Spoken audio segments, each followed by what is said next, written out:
আপনাকে সত্যি কথা কবি, বলেন। রোজার 30 দিন তো একদিনও বাসায় ইফতার করো না, সব তো মসজিদে মসজিদে করছো। সবসময় করিনি, করছি মসজিদে। আমতলির কোন মসজিদে কোন রকম ইফতারি দেয় হ্যাঁ তো তোর জানা কথা। অবশ্যই, এটা তো জানার বিষয়। তাই আজকে যে এখনো যে ঘরে হয়ে রয়েছো আমার ঘরে আইয়া, হুম। আজকে প্ল্যান করছো কোন জায়গায় যাবি? আজকে এটা সারপ্রাইজ, আপনার এক জায়গায় নিয়ে যাবো আজকে। এটা সারপ্রাইজ বলা যাবে না। আমি তো তোর লগেই চলি, তুই যেখানে যাবি মাইনে যাবো।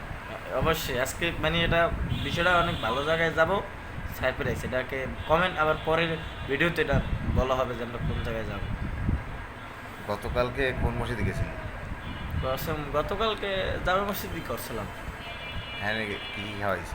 তো খাওয়াইছে জামে মসজিদে, তো বিরিয়ানি ছাড়া খাওয়াই না, আমরা আবার বিরিয়ানি ছাড়া খাই না। আমি একটা জিনিস শুনছি, তুই নাকি মানে আগে টোপ লও কোন মসজিদে ভালো আছে কোন মসজিদে খারাপ আছে, ঠিক আছে, এর টোপ লই।